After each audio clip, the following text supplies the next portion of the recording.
Hello and welcome back to Dream Girl. I'm Sheen, your host, and today we're joined by Nischa, who has been in the investment banking field for a while and is now a finance expert and a YouTuber.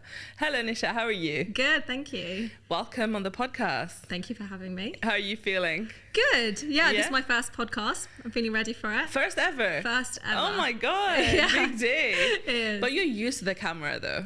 Slowly, I've become used to it. Yeah? I think this is the first time I'm in front of a camera talking to someone. Usually No it's me in a way. room by myself in my little YouTube Do you find studio. that easier? Talking to someone? No, talking alone to the camera. At the start, very difficult. Yeah. You have to try and pretend there's someone on the other side. Yes.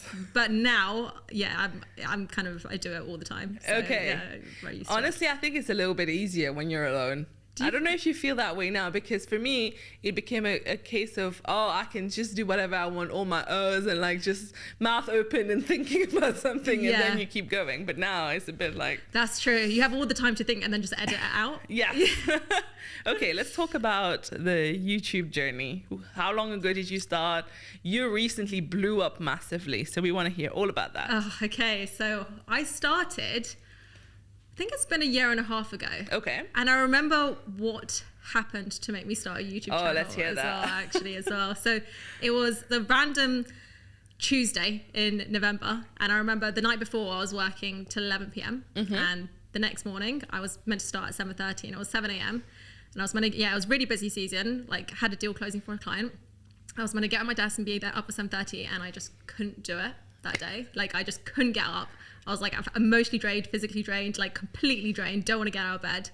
And remember thinking at that point, I was like at a all-time low. It was like a really like pivotal moment in my life where I was like, I want to do something else. And I bought this planner. I saw this planner online and I was like, let me give this a go. I bought this planner online, did like this whole self-auditing of my life. Love that. Yeah, like it asked like very deep questions like, okay, why do you think you're failing? What do you need to change to stop feeling like you're failing? If time and money wasn't an issue, what would you do? And I went through this whole phase of trying to find myself. And through that, I was like, you know what? I'll start a YouTube channel. That is literally what made me pivot and think I'm going to try something completely different and do something where I can actually have an impact and give back in some sort of way to a wider audience. Oh, this is really interesting because the first part, that's a story that I think we've all lived somehow, right? Yeah. It's just how far can you go? Yeah. How hard can you exactly fall before at that point? How long had you been in the corporate world? 9 years. 9 years. And it wasn't an overnight thing. I was coming to that point, to the point where it was like, if we'd go out for dinner, if those girls were going out for dinner and someone asked me how's work, I would be the person who's like, can we change the conversation? Although I was doing fine at work and doing well at work, I didn't enjoy it. It wasn't fulfilling me at the time. I just wanted something bigger. And do you think the only reason you didn't leave is because you hadn't done that exercise yet where you didn't know what's next? It's really hard to know what to do. There's so many options and everyone kind of makes it sound really easy, like go follow your why, follow your passion, start a side hustle. Oh God, no. Where do you start? Yeah. Like, what are my skills? What are my strengths? And that pressure from all these different narratives that surround you, making you think that you need to be a certain way, just gets to you. It's actually very hard to find out what's your skills, what's your strength, what can I do for a living. And so it was the first time where I actually took a step back and really analysed my life. I journal a lot. I've never gone through that exercise. Okay. And it's crazy to think just that one thing that I did made me realize so much about myself and where I want to be. And it's pivoted your life entirely, that one exercise. Yeah, if there's one thing that I could pinpoint that made me turn my life around, it was figuring out where I am and where I want to be. There's so much power in self-awareness. Right. Yeah. Oh my God, I feel like you need to do a video about this. Have you done it yet? I haven't yet. You should, about the exercise. You don't obviously need to share how you responded to it. But what it did. Yeah. I have mentioned it. So I think in all my links in my description in my videos, I have like a link to that planner. And my first newsletter that went out, it was I owe everything in my life to this planner. Like I don't undermine it. Do you know the people who made the planner? It's have you heard of Law of Attraction? Yeah. It's a Law of Attraction planner. Okay. So really, and I am a believer in like the universe and the energy and the stars aligning. Yeah. Okay, we'll get into that as well.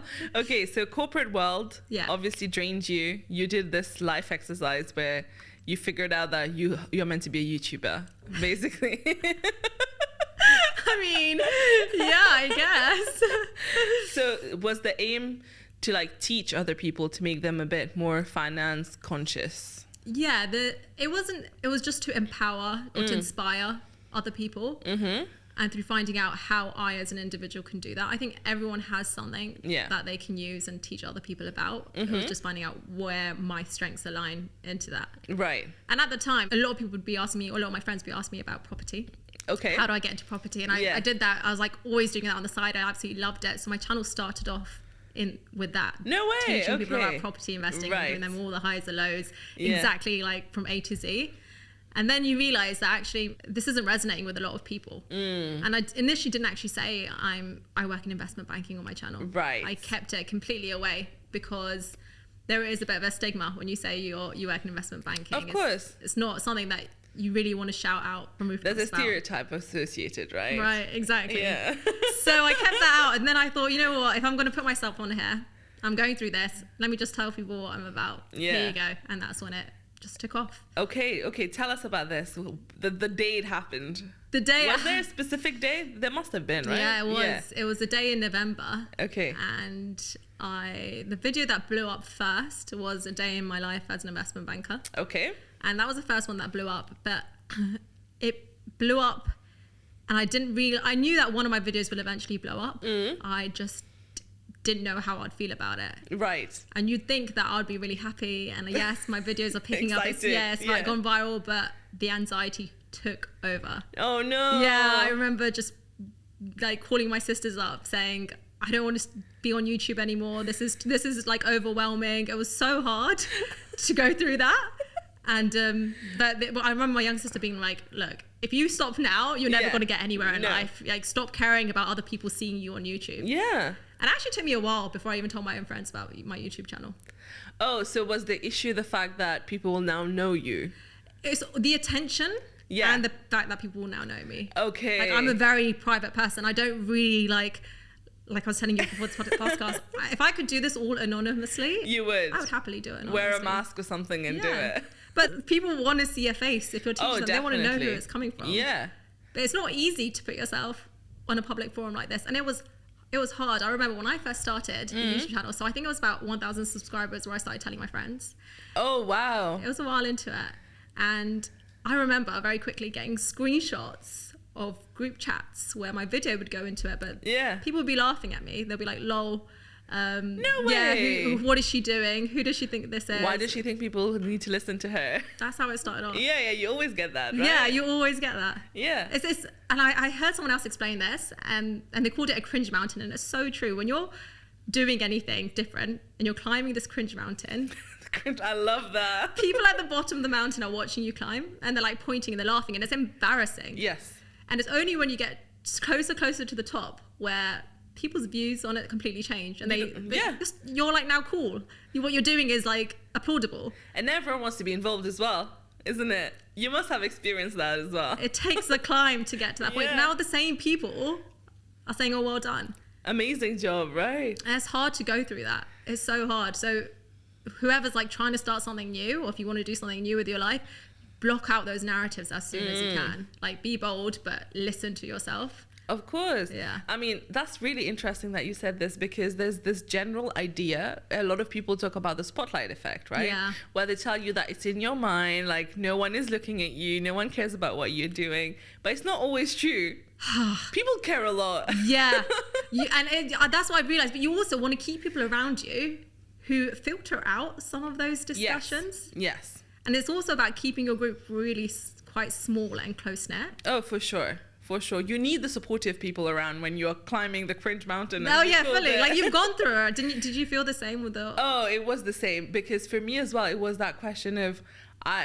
I think everybody asks themselves this: why would anyone listen to me? What do I have to contribute that's not already being said? Yeah, fully. Right? Yeah. And then you're like, oh, everyone will think she's so full of herself. She now wants to be famous. Yeah. So. And that's the thing. Well, I don't know about other people, but the reason to start a channel was never I want to be famous. No. Ever. And even now, and I'm actually quite glad that I started it a lot later than most people start a YouTube channel. Yeah. Because it will never get to me. No amount of views, subscribers, comments. Well, the comments mean a lot to me, but it will never be like, oh, I'm now people know me. That Yeah. would never cross my head because I'm so sure with who I am today. Oh, And yes. so I think this like taking a while or being sure of who you are before you start a channel, but other people will still think you're doing it for the wrong reasons. Oh They yeah, don't know your yeah. The intentions. cringe factor was there for me as well. But I feel like, as you said, for me, I was lucky enough that a lot of people would not tell me the things they would hear. Yeah. And it's much later on that they were like, do you know what these people said when you started? And I was like, oh, but now they're my biggest fans. Yeah.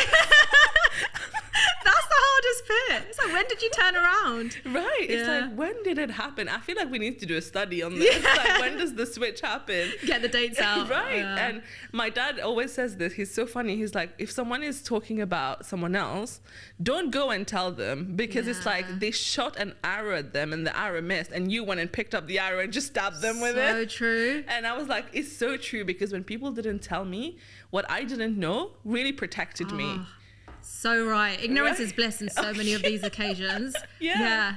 And there's always that saying, always say less than what's necessary. Oh, yes.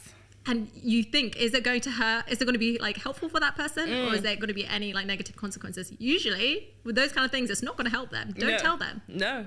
It's not going to help. I don't them, want to right? see those cringeworthy screenshots No. on me. Like people laughing. I don't want to see People that. That's so mean as well, though. I feel like in today's time where someone is trying an do something. unconventional pathway, you need to be supportive, because it's already hard for Yeah. them. Why say something mean? Don't say anything. Yeah. But it takes a lot to think, okay, you know what? I'm going to ignore all this noise. Yeah, so how do you do it? I've had this for a while, actually. I've Mm-hmm. always been someone who's doesn't really care too much about what other people think. Yeah. If I'm doing what I want Yeah. and it's not hurting you, it's not harming you, then I don't really think for a second about what people on the sidelines are Yeah, saying. I don't care. Yeah, Yeah. that's really how it is. Yeah. But I am very conscious about how I make other people feel. Of course. I am on that side, but even with negative comments, it's something that hasn't impacted me. Good. Yeah, it hasn't. Good. I'm glad, because Yeah. even for me, I'm the same. If I get like little hate comments, Yeah. and if it's just about things like, oh, you're stupid or things like that, I'm like, Whatever. okay, thanks for sharing. Yeah. But if it's someone that will say that, oh, the fact that you said this really offended me, then I care a little Yeah, bit more, and I'll that's it. start to look into it, being like, because I don't want to make someone feel a certain way. That's exactly it. Right. That's But exactly it. but even we are lucky, I think, to be able to filter hate comments like this. A lot of people struggle with it. And I saw this really cool talk where the guy was saying, if I look at you and I tell you your blue hair is disgusting, what will you tell me? I don't have blue hair. And I'll be like, oh, I can't believe your hair is blue. It's so ugly. You'll be like, okay, but I don't have blue Yeah. hair. But when someone tells you you're stupid or you're ugly and things like that, you don't think, but I'm not stupid. I'm not Yeah. ugly. You take it in. You immediately absorb the hate. And I feel like a lot of content creators are currently struggling with that. And it's crazy, however big they are, that one little hate comment still gets to Yeah. them. And you're like, you can have 99.9% positive comments on something, but that one comment gets to you. So what advice do you have to people who struggle with hate? I would say focus on the bigger meaning, what you're set out to do. So my job or my bigger meaning is to try and teach people the financial know-how Yeah. to take control of their life. Yeah. Anything that comes with that is a byproduct of my job. That's not my responsibility. My responsibility is only on my bigger meaning in the goal. Yes. And when you could separate those two out, it's like your job is an entity. Everything else is just, it's nothing to do with it. It's like having a business or being a customer of a business. Yeah. You're always going to maybe have like a comment here and there, but Yeah. that's it. You get a lot of positive comments as well. So I would say just as much as possible, focus on the bigger meaning, what your goal is and what you're working towards, and just filter out everything else. I agree. But at the same time, I really appreciate comments on my video where it gives, sometimes, it doesn't come in the most nicest way. It's not said that it's like, oh, you're completely wrong. No. When you start a comment like that, you're like, oh, this hits. Okay, Oh, there we go. keep going. But then they give their perspective on it.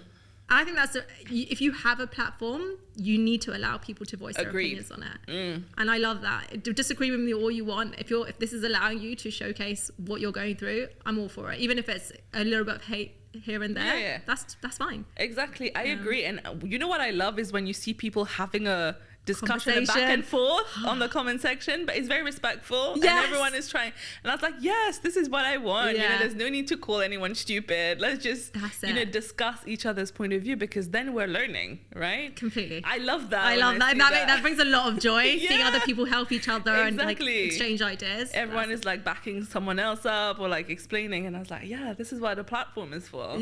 Oh my god. Okay, but when you talk, we've talked about hate comments and things like that, and you mentioned that you are a very private person, but now you're online.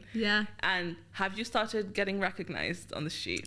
And I enjoy it. As in, I don't enjoy someone just kind of saying, oh, I recognize you, and then not having like a deep conversation from it. Of course, Have a conversation with me. I know you from YouTube, and that's it. That's it. Selfie. That's it. Like, can we have a conversation, please? And I think that's really nice. You get to hear or see people from all walks of life. Definitely. And I never thought I'd like that. I'm an introvert as well, but actually I really do enjoy these 5-10 minute conversations where someone's part of your life for those 5-10 minutes. It's like a one-on-one interaction, right? It's beautiful. So that's been, it's been nice. I enjoy it. So what would you say helped you as an introvert to kind of like be online and someone private? What helped you, kind of like create this world for yourself where you're comfortable with it? I'm still private. Okay. So on my videos, I don't go into much detail about my personal life. Right. I feel like I didn't know anything about you online. I don't. If you know me in person, then I'm very open. But that's not the purpose of my channel. It's to be really open and transparent about education. Yes. Being open and transparent about my relationship, my family, my life, it's not going to help people. No. It's not going to inspire people. Like, no educational value. No, none.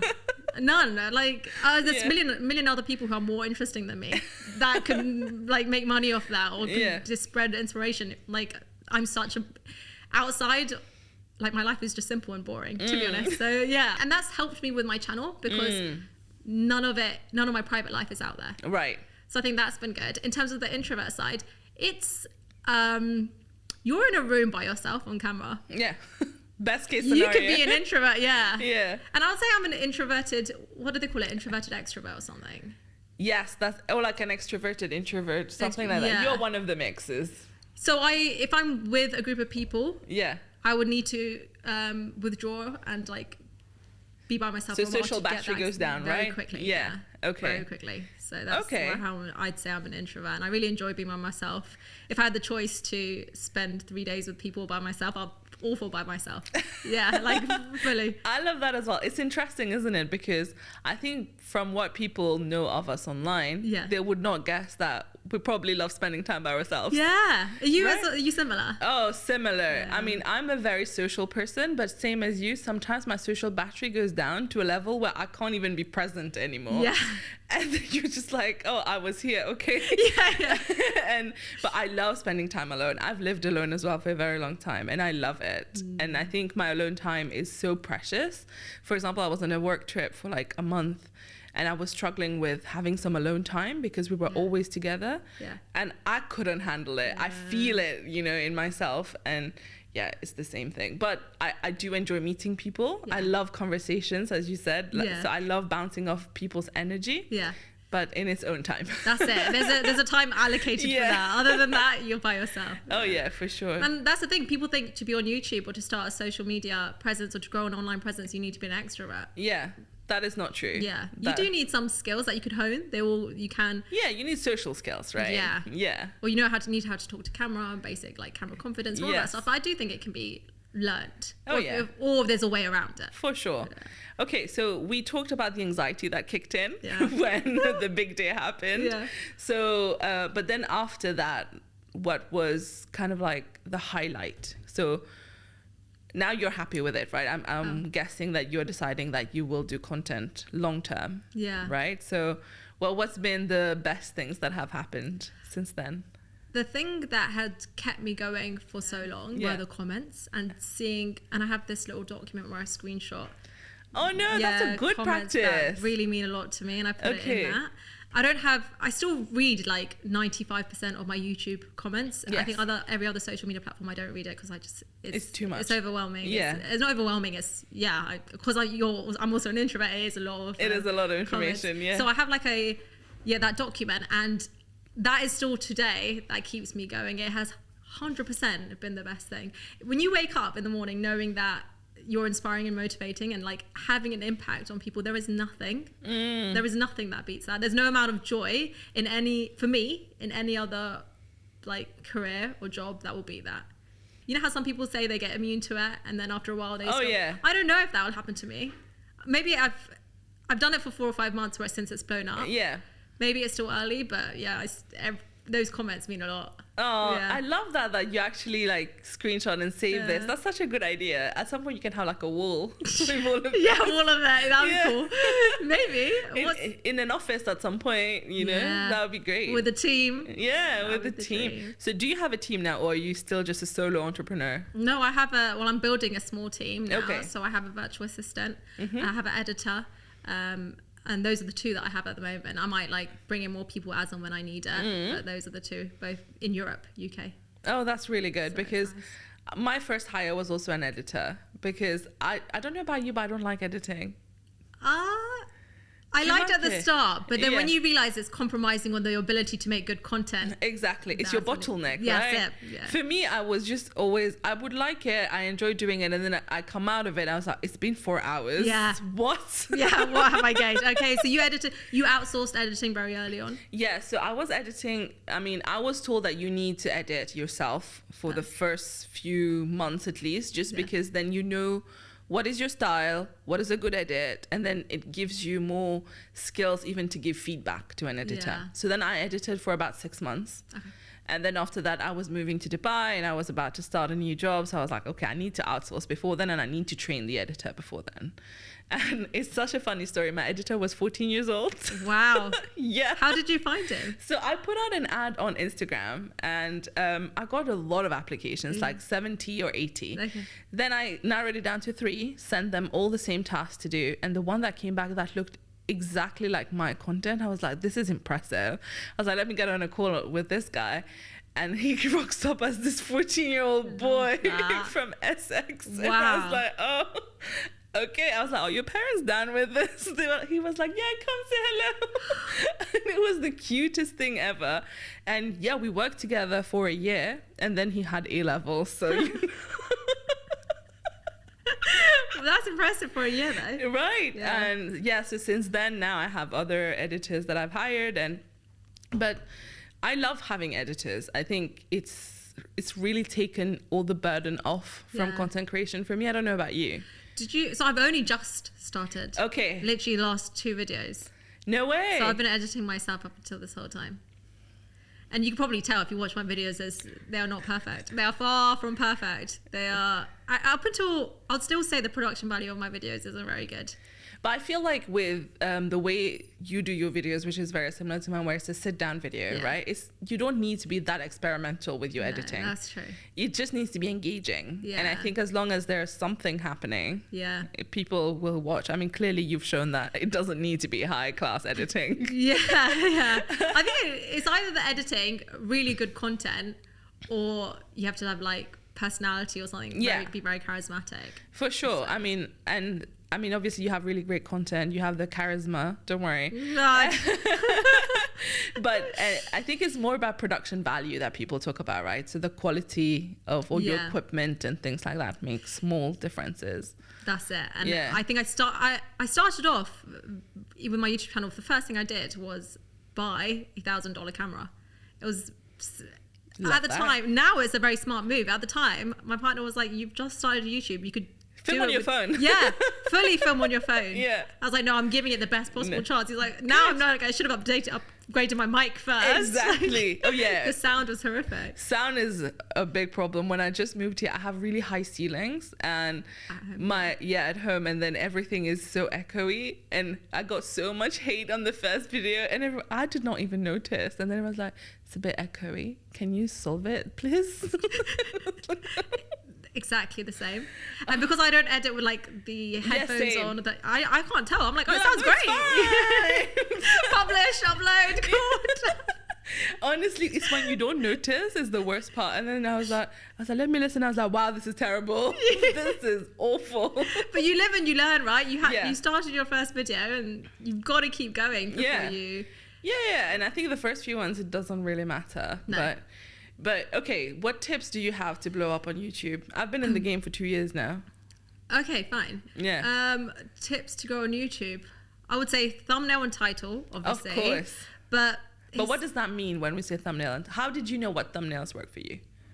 I played around a lot. So I've left my first couple of videos on my channel, I've left them exactly how they were when they released, untouched. Okay. So people can see what I was like at the start because it was horrific. I didn't know how to work with titles and thumbnails. It's funny because I get this question a lot now, but there are so many videos on YouTube. You have like 10 seconds to get someone to click on your video. Exactly. So now I have a style so people kind of understand that it's me, it's my video, so they know they have it's your brand now. It's my brand. And with the title, it's one of those things where there has to be an element of making people want to click, and it's kind of cringeworthy again because it's like, am I being fully transparent here? It's a little bit clickbaity, but you want them to click on it, and if there's good content then they'll stay for it. Exactly. The unfortunate bit about YouTube, but to be in it, you just play the game. Play the game. Yeah. And let them complement each other. You don't need to write exactly the same thing on the title as the thumbnail. Keep it ambiguous and make them want to know a bit more through the two combined. That's one of the tips I'd have. The second tip I would say is everyone jumps onto YouTube and has a channel these days, but oh god, yes. What experience or education do they have? What's their credibility to be able to sit down and teach you about what they're talking about? Right. And so if you have something of that sort, don't be afraid to plug it in. Okay. Accountant Explains are across all my videos. I love that. Like, I gotta tell people I studied 3 years to do accountancy exams. Like, it gives me that credibility. It does, because you're talking about finance, right? So then it gives you the credibility immediately. Yeah. And the third thing would just be consistent. It's very cliche. Of course. I mean, I started off doing a few videos here and there, but I really went in on it from August last year. Okay. Like completely twice a week, every week. And so many of my videos, I look back and I've like hidden like 10 because they are cringe. But at the time I was like, you know what? I'll just keep doing more, plugging it out. Yeah. Yeah. And then eventually through that you're learning and you find a So you were posting twice a week? Yeah. Oh my goodness. Yeah. How did you manage that with work? Oh, it wasn't easy. But you know that when I like spoke about earlier when I had that breaking point, it really put things in perspective for me that I was like, I will do anything now to get out of this rut that I'm in. Right.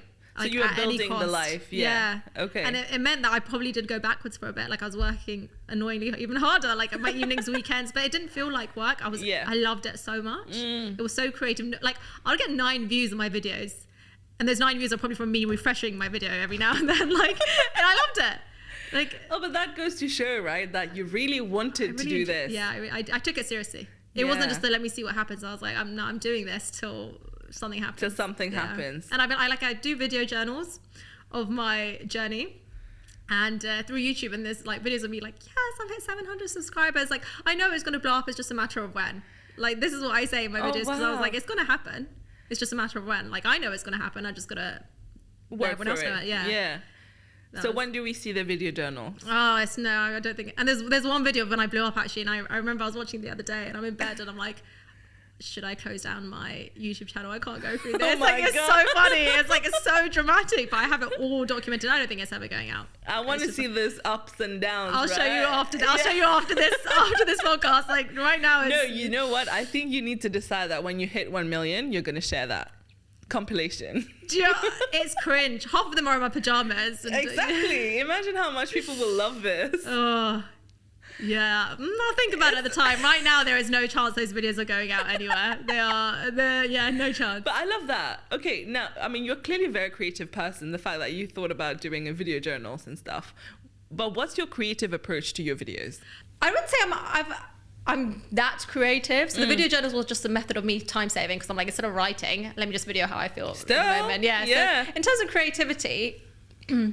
I don't know if it helps. I did media for A-levels. That was one of my A-levels. Okay. Yeah. So I did like film photography. Got it.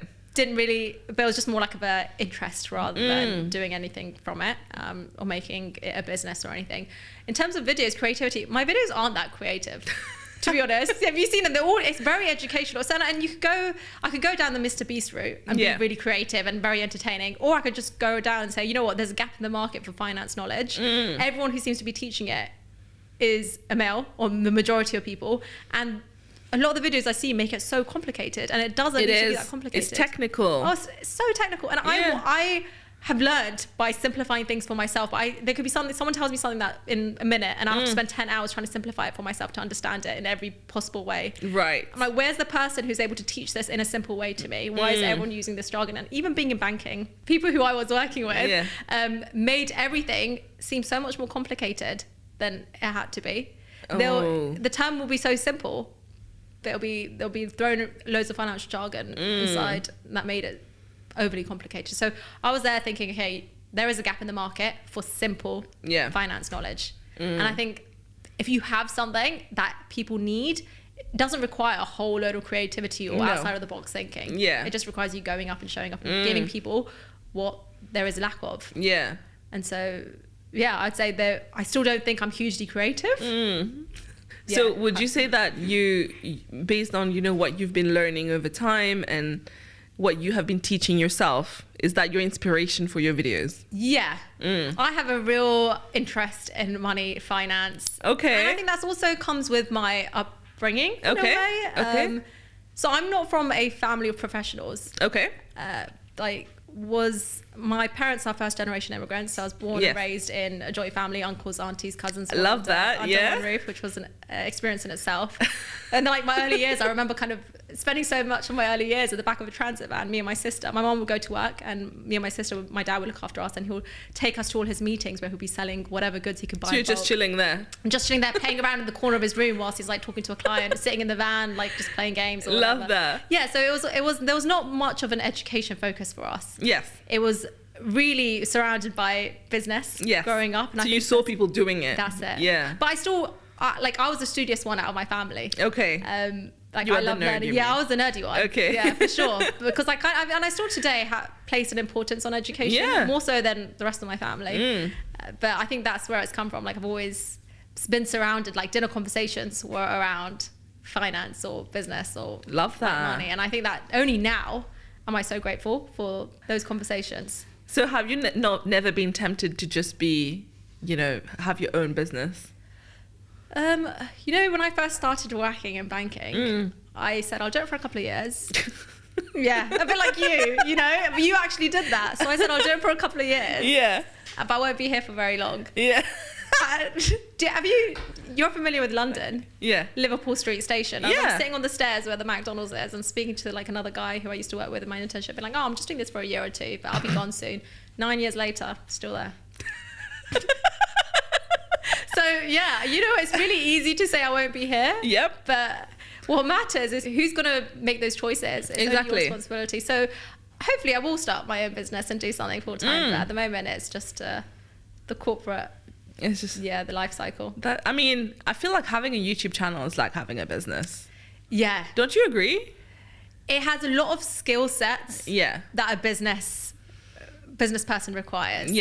And I feel like if you treat it like a business as well, it can be a business. So it's just a matter of how you see YouTube. Is it just fun? Is it educational? Or do you want it to be a business on its own? But it's a whole different world. And that's the thing though. I started YouTube with a view to impact people, give back, but also wanted to get paid for it at the same time. It's very hard to sustain that when there's no money coming through. Exactly.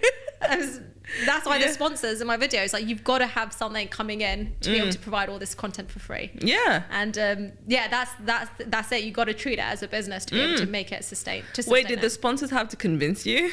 There's, you know, I probably said no to I said no. I still say no to more than I say yes to. Really? And I have an Excel sheet of all the ones I've said no to and how much it adds up to. The amount that I've lost is more than the amount I've made from sponsors. I love that. I mean, I'm a finance nerd, so obviously I have an Excel sheet with that. I love how you're telling yourself, look at how much money you lost. Well done. Great values, Nischa. You're teaching people how to make money and you can't. But I feel like it's fair to like say no to things that don't align with your content or your audience will not need, or something that doesn't match with your values, right? Fully. But I think you should definitely take the sponsors otherwise. Like if you see, I probably should. Like a lot of my videos go out without sponsors and I could easily have a sponsor on it. But I mean, I don't know, Sheen, maybe I need to reconsider it. I think you do. But if there's a sponsor that comes through and you use the system and you don't enjoy it. Then you don't do it. But other people enjoy it. Would you still market it to your audience to be like, you might enjoy this, So here you go. Yeah. Just for your awareness. Yeah. So, for example, I've had a sponsor where they sent me something that I would not personally use, but I know that my audience will use this, and it was a tech platform. So I was like, let me just check it to see if it's legit. Yeah. There's nothing scammy happening. And I even asked a few friends who I thought would like it, and they were like, yeah, this would be helpful. So I was like, okay, then I'll do it. But I made it very clear that this is not something that I would personally use, but if you are looking for this and this would be something to look into. Yeah. But sometimes the sponsors might not want you to say that. That's it. And I can't say that I use something if I'm not. Yeah. You don't want to lie either. There's no need for that. There is none. No. And that's the whole point. Like if you're starting a channel and you're doing it for like your bigger meaning, then you doing it goes against the values of the channel. And you're in a good position where you do have the ability to filter and decide who you want to work with. Yeah. So I wouldn't don't worry about how much money you're saying no to.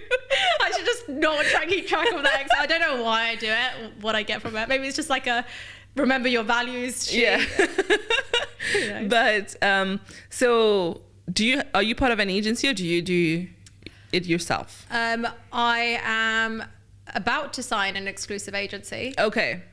Yeah. I mean, my question is more, what makes you make the decision to make the jump into getting into an agency as opposed to doing it yourself? There are pros and cons with signing up to an agency, and I have been part of different agencies before. Okay.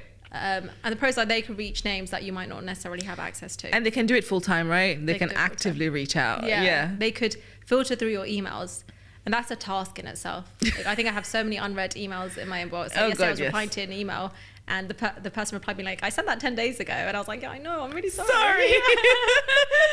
So it's nice to have an agency that takes control of that as well. But even the negotiation, right? I don't know how comfortable you are with it, but I'm still so cringe about it. I feel bad asking for money. Do you? Yeah. Oh, no, I'm a good you negotiator. don't? Oh, you need to teach me. Yeah, fully. I mean, in banking, you have to ask for a pay rise pretty much every single year. So you've been trained. I've been trained. I mean, I'm not embarrassed of asking for more. Yeah, because for me at first, I remember the first deal came in. Yeah. And at the time I was living with Ali, so I was like, oh, I don't know what to say. He was like, just go really high. Yeah. What's the worst? They'll say no.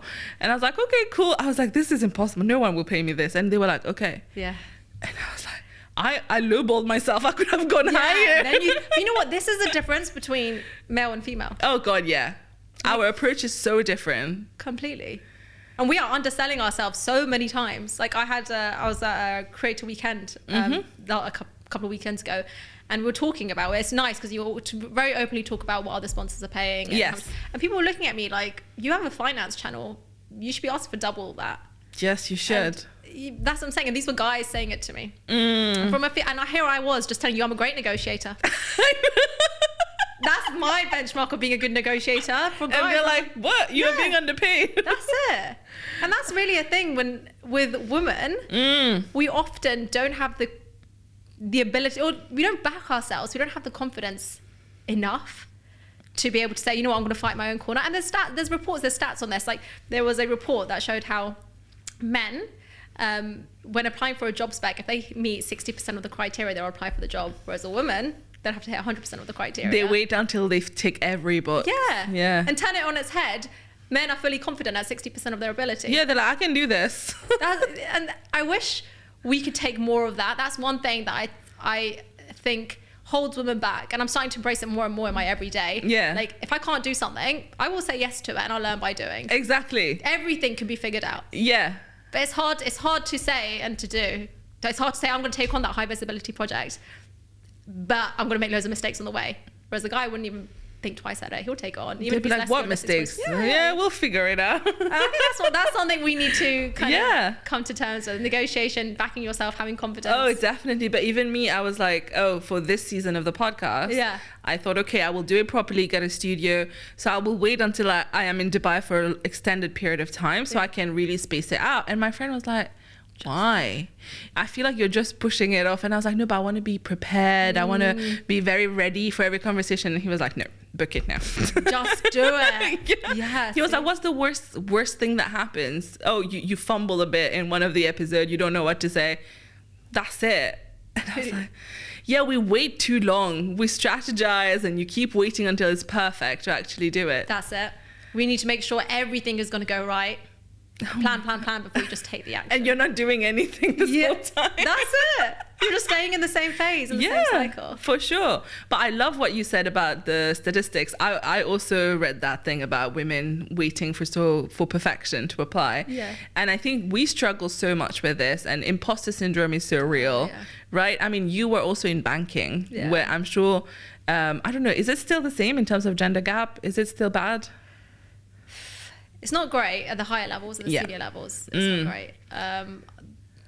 Not as bad as it was when I first started in banking 9 years ago. So there is something that's being done about that. So things are changing. You can go into a room now and see other women on the floor, which is always a positive thing. Oh, yeah. It makes you feel like, there is hope for me. I can. Oh, yeah. Yeah. For sure. I mean, when I joined consulting, everybody who joins is like 50-50.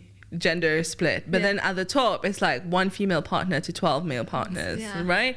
And then you're like, oh, what happens? And then it's again this thing of maybe, I mean, obviously there's the generational issue that has happened with women, but also women don't tend to go out and ask for things. That's right. And I feel like it's not necessarily our fault. We've been trained to be this way, and I feel like we need to train women now to also just ask for what you deserve. Even, when you get job offers, I was talking to my friend who is in hiring. She was like, I've never seen a girl come to me and say, can we negotiate the package? I always get a yes. I'll take it.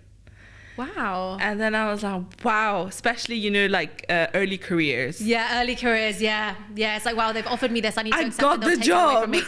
Yeah. And I was like, that's crazy. And she was like, the boys, they might be 19 and they'd be like, can we increase that a little bit? There you go. Yeah. I think there's so much that goes into it, but it also comes a lot from just having the confidence and just saying, you know what, I could do this. Exactly. And I think there's a lot of misplaced gratitude that we've been given a seat at the table. Yeah. So just take it. Yes. You're not going to get this offer somewhere else. You can't move. And No, but you said that you've been trained to negotiate, right? Yeah. So what tips do you have when it comes to negotiating, let's say, salary or a raise or promotion? When it comes to your salary, one of the first things I'll say is speak to the market. Yeah. Know what other people are paying. I have never accepted a first offer. See, there we go. Someone is breaking it. I've never accepted a first offer.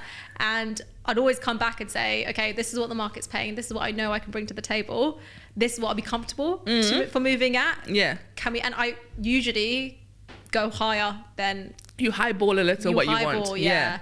And then you meet somewhere in the middle. Yeah. But then it's not just your salary that you can negotiate. There are so many other areas like annual leave, bonus if you're all the benefits. All the other benefits. So if they say they can't increase the base salary, think about all the other Let's areas. look at something else. Yeah. There's always room for negotiation. And remember, there's no interest for them to pay you more than they need to. No. So it's only going to come from you. They're not going to sit here and be like, oh, we'll give you 5-10K more because out of the goodness of our heart. No. So go high. Find out what the market's paying. Go high and then see if you can meet somewhere in the middle. Yeah. Okay. Yeah. Have you done a video about this? Of negotiation? Yeah. Not yet. But there's a whole I could make those 2 points into a whole video. Exactly. Yeah, You should. Yeah. Because I'm sure you can give very practical tips as well because my approach to asking for a raise has always been also document all the achievements that you've had, all the things that you've done and every time you've gotten feedback where it said that you're doing better than your level and things like that, and just having proof. Yeah. Nobody can deny that. No, that's true. Saving it in your emails, having nobody can deny that. And then if they can't give you the raise, as you said, they will have to find another way of making you happy to keep you. As in, mine was if you're moving organization, but if you're at an organization, every year you need to be asking for a pay raise. Exactly. And I'll ask that throughout the year. Yeah. Don't wait until October, November, December, where everyone's going to be asking. The girl next to you is going to be asking, the guy opposite is going to be asking, everyone's going to be asking for a pay raise. Do it throughout the year. And have that, like you said, those emails saved. And I remember when I was going for promotion, I think I'd been at the organization for 9 months. Yeah. And I was going for this promotion. And everyone who I'd worked with, I'd ask them, can you give me feedback? Because I'm going for a promotion. And I have a whole email thread. You have your little folder. Yeah, but I got it. You got to have the evidence. And you've got to put yourself forward. No one's going to come and put a tiara on your head and say, oh, you worked really well this done. year. Go for it. Here's your promotion. You've got to fight it. Oh no, for sure. Yeah. But that's really cool. But you are in the finance world, obviously, and you said there was a gap in terms of more representation in terms of people who are talking about it. And do you feel that there is a reason for that? I think the finance industry generally is more male-based. It's more male-dominated. And so naturally the representation you see from channels like this is a reflection of the people in the industry. Yeah. And men are generally a bit more of a risk takers, so they want to, whereas women kind of focus on saving, men focus on making money, investing, like growing wealth. They have a bit more risk that they're willing to take. Yeah. So a lot of the channels are based around that, and that's why I kind of want to show that even as a woman. And I think it comes down from being one of 3 girls, so 3 sisters, and really being very close to my dad growing up, that no, women can do that too. We can make money, we can invest, we can grow wealth, and just not saying, okay, we're a woman, so these are the limiting beliefs, that this is the glass ceiling that we have on top of us. It's just forgetting that you're a woman, making that invisible, and stop giving it strength. Like if you constantly focus about all the glass ceilings that are put in your place and all the walls that you set for yourself, you're never going to have the strength powerful enough to break down these barriers. So the whole view is just to say, okay, you know what, man or woman, whoever you are, you can watch my videos. Yeah. And it's all about making money, investing, the things that apply to everyone. There is no difference. I love that. But also, this is one thing we were talking about yesterday with a friend of mine where, I feel like a lot of us, especially when you are, non-white, we grew up with the scarcity mindset where you're like, this idea of spending money to make money is a little bit hard to come around, right? And I think to move from that scarcity to abundance mindset is very hard. And that's one thing for me that Dubai made the switch easier for me. When I moved to Dubai, now here you see the abundance of everything. When you're in London where everyone is like, oh, there's only one rule for like 20 people. Oh yeah. There's a cost of living crisis. Only one person's going to get that teacher wrong. So we're literally running out of everything. So everyone is competing. But here, everybody's happy. Everyone is supporting each other because they understand that the success of other people means we succeed as well. And I feel from that, it kind of also fed into my money mindset of, if I spend money, I will make more money. And even if I don't make money from that money, I believe in myself that I can make that money again. Yeah. But what's your approach to it? What advice do you have to move from that? So I've had the best of both worlds growing up again. Okay. So my mom was like born and brought up in a village in India, so she really had the scarcity mindset. Of course. To the point where if you're using a tissue, if you don't rip it up and use one singularly, you can't use the whole thing. No way. Yeah. So that's one part of it. And then my dad was very much the opposite. Like he believed in using debt as leverage, and we could to grow. Love that. Yeah, so it was both sides coming together. Wow. And I think it's been really good. Like even today, no matter how much I earn, a parking ticket that's £30 is still a waste of money. So I think you can't think, okay, there's scarcity, like there's enough, like there's loads of money to go around. I think there's a difference between wasting money. Agreed. And also not hoarding money. For the economy to run, for the cycle to keep moving, for you to make money, you do need to spend. You do need to spend. 100%. There is going to get a limit. You can keep all you want, and then you're going to cap yourself out, and you're going to realize to get further than that, the money's going to have to leave your hands.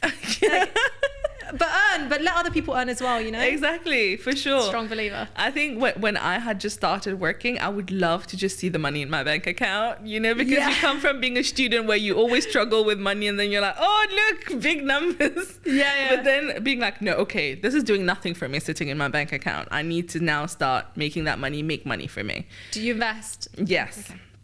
Invest, and also I think obviously the classic investments, but also investing in yourself and investing in your future, I think is a big leap that a lot of people struggle to do.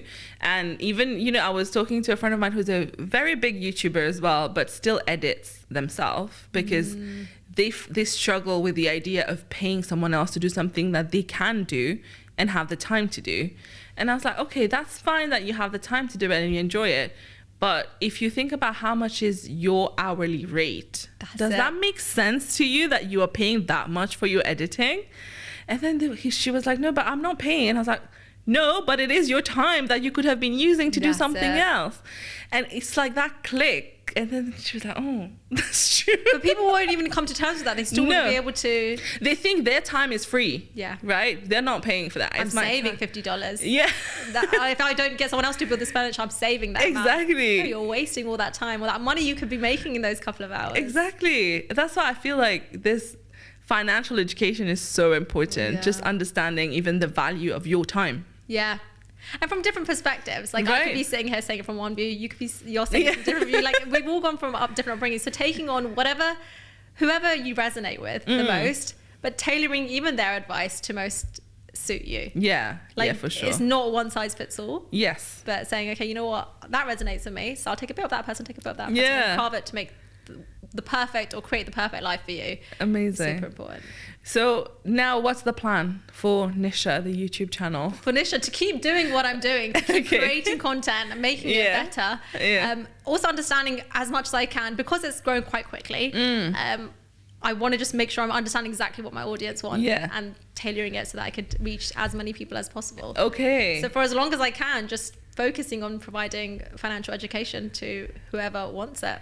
I love that. Listen. But also your financial education is kind of like tailored to professionals, right? Young professionals. Have you ever thought about going a bit younger? Do you think we need to start a bit younger? To start teaching people about personal finance. Yeah. I think it's very important, and it's something that's fully missed at school. Oh, fully. It's hard also to get younger people to want to learn about it. And so there's a combination of, I could teach you, but you could take the horse to the water, but you can't force it to drink, right? So I could be pushing it, and it wasn't created for professionals, my channel, but it has become fully like 25 plus, which is quite, there's hardly anyone between the 18 and 25 gap age range. Yeah, so I think it's very important to have it and start teaching these things in school, but they're probably not going to. Yeah, they probably won't. But everybody's talking about the future of education and how things should change, because at the moment the school system is only tailored to kids who are academically more inclined. Yeah. Everyone else loses out, and these people sometimes become incredible entrepreneurs and things like that. So we need to change. I don't know if you've seen that reel where it shows you, how different things have changed across the years, like hospitals, how they looked like 50 years ago and how they look now. How do cars look 50 years ago, how they look now, planes. And then if you look at a classroom, nothing's changed.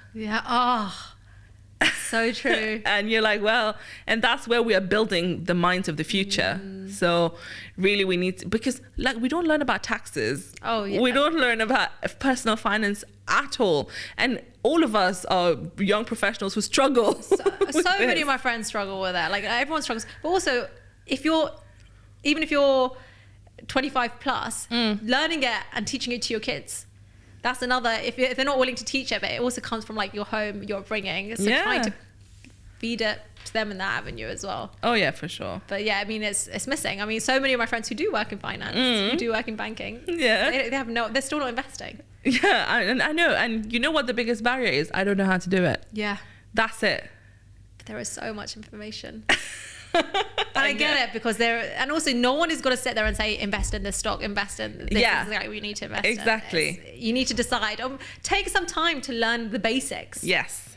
And then be able to be comfortable. But people are so unwilling to learn, right? And I think even for me, the only reason I invested is because a friend sat with me and did it with me. Because I was just struggling to like make a decision about how do I do this. And then once you do it the first time, then you can keep doing it. You're over it. But okay, what's your parting advice to anyone who is trying to break into the YouTube sphere as a content creator? I would say be bold, choose yourself, because if you're not going to block out the narratives, if you can't choose yourself, then you're going to let everyone else choose you. So do what you want. As long as you're doing what you want and you're not hurting anyone else in doing it, then just keep going for it and just keep going. Amazing. Well, thank you so much, Nischa. This has been a wonderful chat. It's been great. I hope you had fun. I had such a good time. Yeah, and we'll catch you up next time. Thank you. All right, bye. Thanks.